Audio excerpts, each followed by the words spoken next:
The Ringing Cedar series, Book 1, Anastasia, Chapter 1, Part 2, The Ringing Cedar.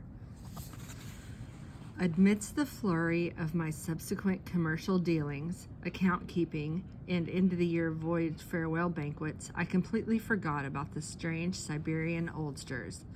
Upon my return to Norvosburg, I was afflicted with sharp pains. The diagnosis, a duodenal intestinal ulcer and osteochondrosis of the thoracic spine. In the quiet of the comfy hospital ward, I was cut off from the bustle of everyday life. My deluxe private room gave me an opportunity to calmly reflect on my 4-month expedition and to draw up a business plan for the next one. But it seemed as though my memory relegated just about everything that had happened to the background for some reason. And for some reason, the old men and what they said came to the forefront of my thought.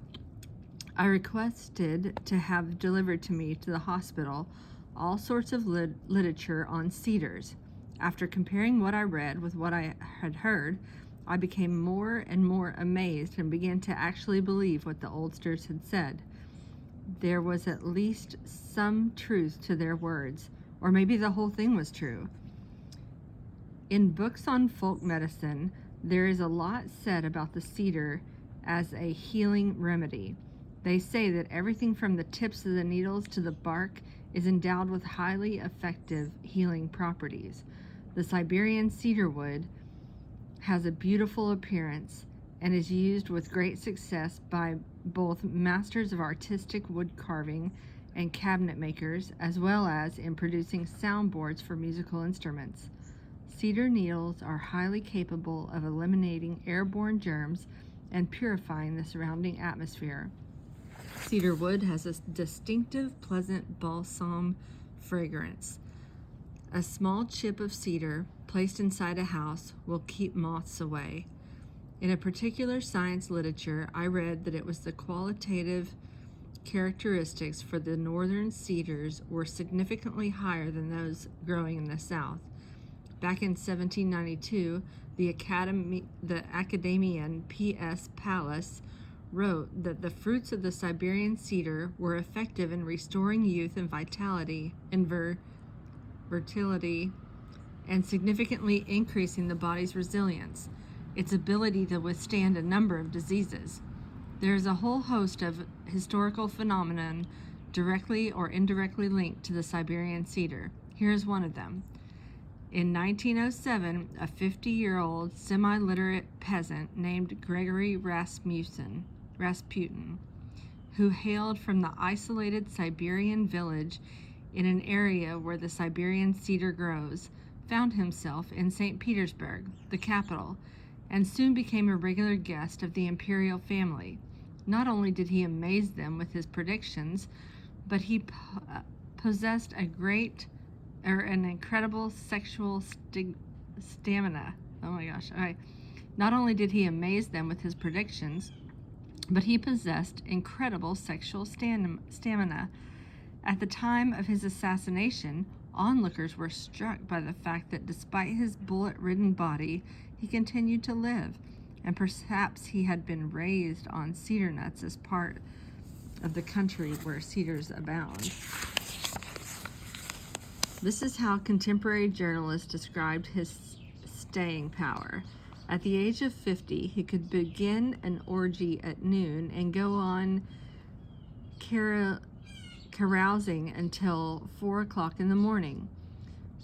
From his fornication and drunkenness, he would go directly to the church for morning prayers, stand praying until 8 before heading home for a cup of tea. Then, as though nothing had happened, he would carry on receiving visitors until 2 in the afternoon. Next, he would collect a group of ladies and accompany them to the baths. From the baths, he would be off to the restaurant in the country, where he would begin repeating his previous night's activities. No normal person could ever keep up a regime like that. Many a time, a world champion, Olympic champion wrestler Alexander Karelin, who has never been defeated so far, is also a Siberian, also from the area where the Siberian cedar grows. The strong man also eats cedar nuts. A coincidence? I mention only those facts which can easily be verified by popular science literature, or which can be confirmed by witnesses. Lydia Petrovna, who was given the ringing cedar pendant by the Siberian elder, is now one of those witnesses. She is 36 years old, married with 2 children. Her co-workers have noticed changes in her behavior. She has become kinder and smiles more often. Her husband, whom I happen to know, told me that their family has been experiencing a greater degree of mutual understanding. He also remarked that his wife has somehow become younger looking and is starting to arouse greater feelings in him, more respect, and quite possibly more love. But all these meticulous facts and evidence pale in comparison to the main point, which you can look up for yourself, a discovery which has left me with not a trace of doubt, and that is in the Bible. In the book of Leviticus, in the Old Testament, chapter 14, verse 4, God teaches us how to treat people and even decontaminate their houses with help of the cedar. After comparing all the facts and data I had gleaned from various sources, I was confronted by such a remarkable picture that all the wonders of the world faded before it.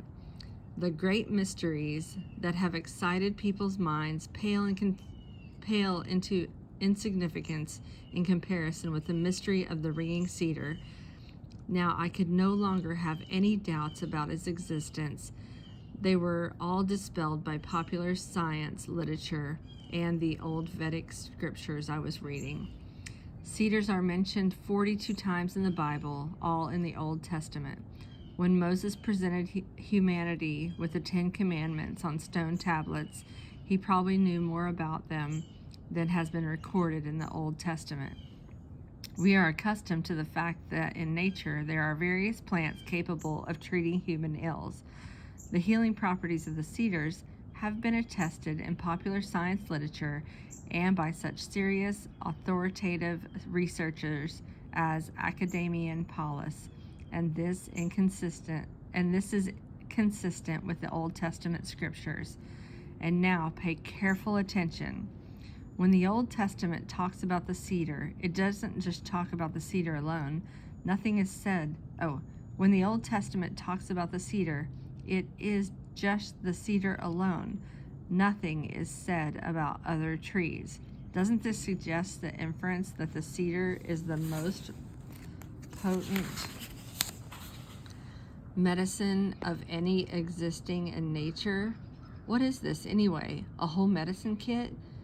But how is it to be used? And why out of all the Siberian cedars did these strange old fellows point to a single ringing cedar? But that's not all. Something immeasurably more mysterious lies behind this story from the Old Testament. King Solomon built a temple out of cedar wood.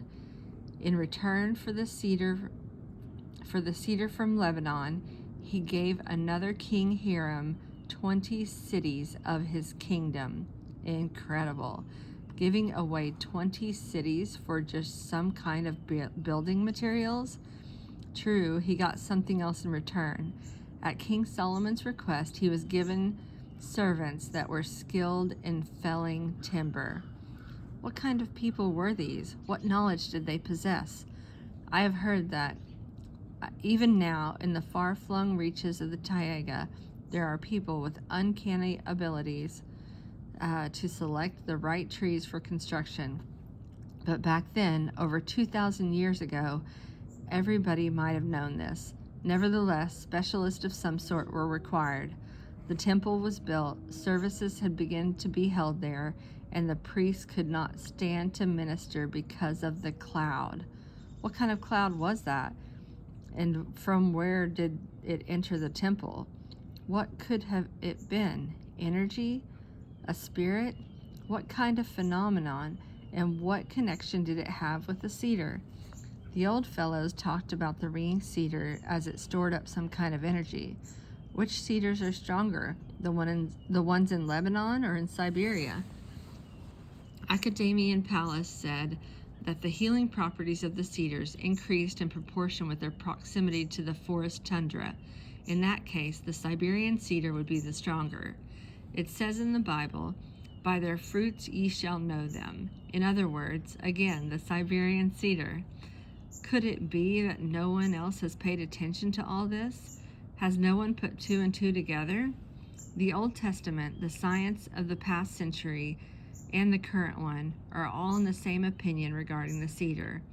And Elena Ivana Rorich notes in her book, Living Ethics, a chalice of cedar resin figured in the rituals of the concentration of the kings of ancient Khorasan. Druids also called the chalice of cedar resins the chalice of life, and only later, with the loss of the realization of the spirit, was it replaced by blood.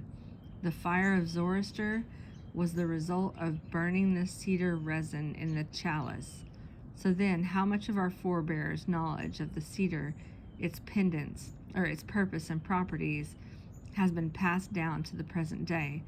Is it possible that nothing has been preserved? What do the Siberian oldsters know about it?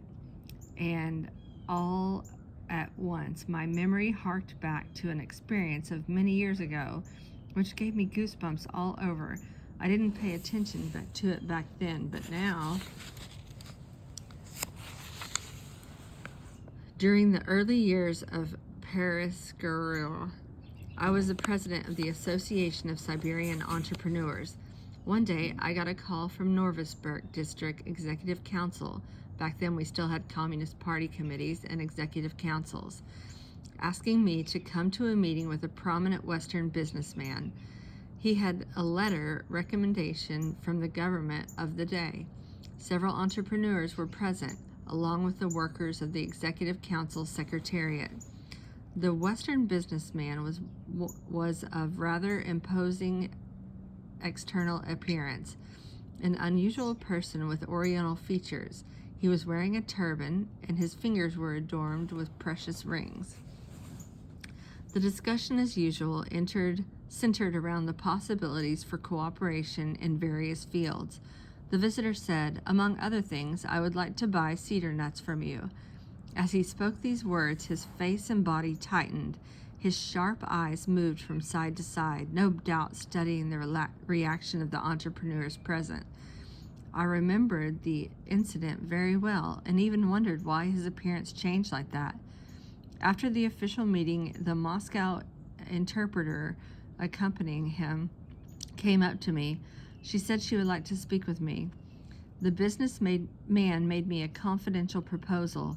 If I could arrange a steady supply of cedar nuts for him, and they had to be fresh, and I would receive a handsome personal percentage over and above the official price. The nuts were to be shipped to Turkey for processing, some kind of oil. I said I would think it over. I decided I would find out for myself what kind of oil he was talking about, and I did. On the London market, which sets the standard for the whole prices, cedar nut oil fetches anywhere from up to $500 per kilogram. Their proposed deal would have given us approximately $2 to $3 per 1 kilogram of cedar nuts. I rang up an entrepreneur I happened to know in Warsaw and asked him whether it might be possible to market such a product directly to consumers, and whether we could learn from the technology involved in its extraction. A month later, he sent me a reply. No way, we weren't able to gain access to the technology. And besides, there are certain special interest groups in the West so involved in these issues of yours that it would be better just to forget about it. After that, I turned to my good friend, Konstantin Rakuvov, a scholar with our Novossibirsk Consumer Cooperative Institute. I bought a shipment of nuts and financed a study. and the laboratories of his institute produced approximately 100 kilograms of cedar nut oil. I also hired researchers who came up with the following information from archival documents. Before the revolution, and even some time after, there was in Siberia an organization known as the Siberian Cooperator. People from this organization traded in oil, including cedar nut oil. They had rather swanky branch offices in Harbin, London, New York, and a rather large Western bank accounts. After the revolution, the organization eventually collapsed, and many of its members went abroad.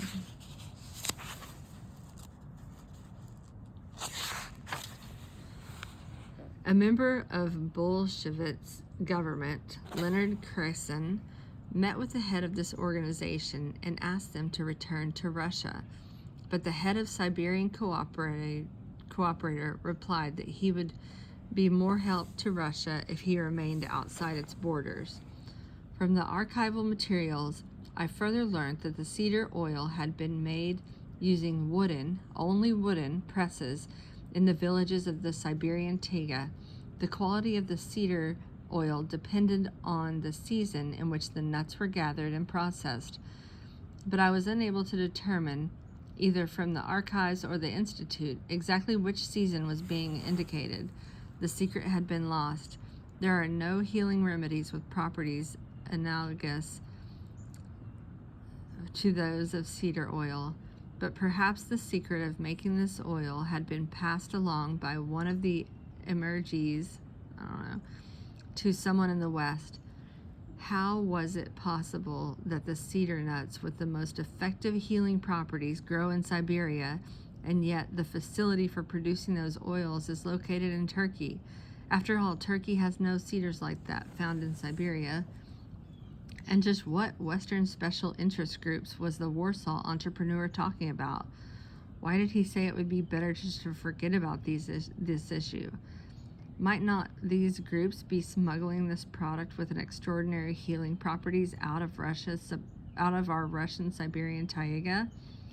Why with such a treasure here at home, with such time-tested effective properties proved over the centuries, millennia, even, do we spend millions or maybe billions buying up foreign medicines and swallowing them like half-crazed people? How is it that we keep losing our knowledge known to our forebears, our recent forebears yet, and the ones who lived in our century, let alone the Bible's description of that extraordinary happening over 2,000 years ago? What kind of unknown forces are trying so earnestly to erase our forebears' knowledge from our own memories? Oh, you'd better stick minding your own business, we're told. Yes, they are trying to wipe it out, and indeed they are succeeding. I was seized by a fit of anger. To add insult to injury, I discovered that cedar oil is being sold in our pharmacies, but it's sold in foreign packaging. I bought a single 30-gram vial and tried it. The actual oil content, I think, is no more than a couple of drops. The rest was some kind of diluting agent. Compared with what was produced in the Consumer Cooperative Institute, well, there was simply no comparison. And these diluted couple of drops cost almost 50,000 rubles. So, what if we didn't buy abroad but sold it ourselves? Just this sale of oil would be enough to raise the whole Siberia above the poverty level. But how did we ever manage to let go of the technology of our forebears?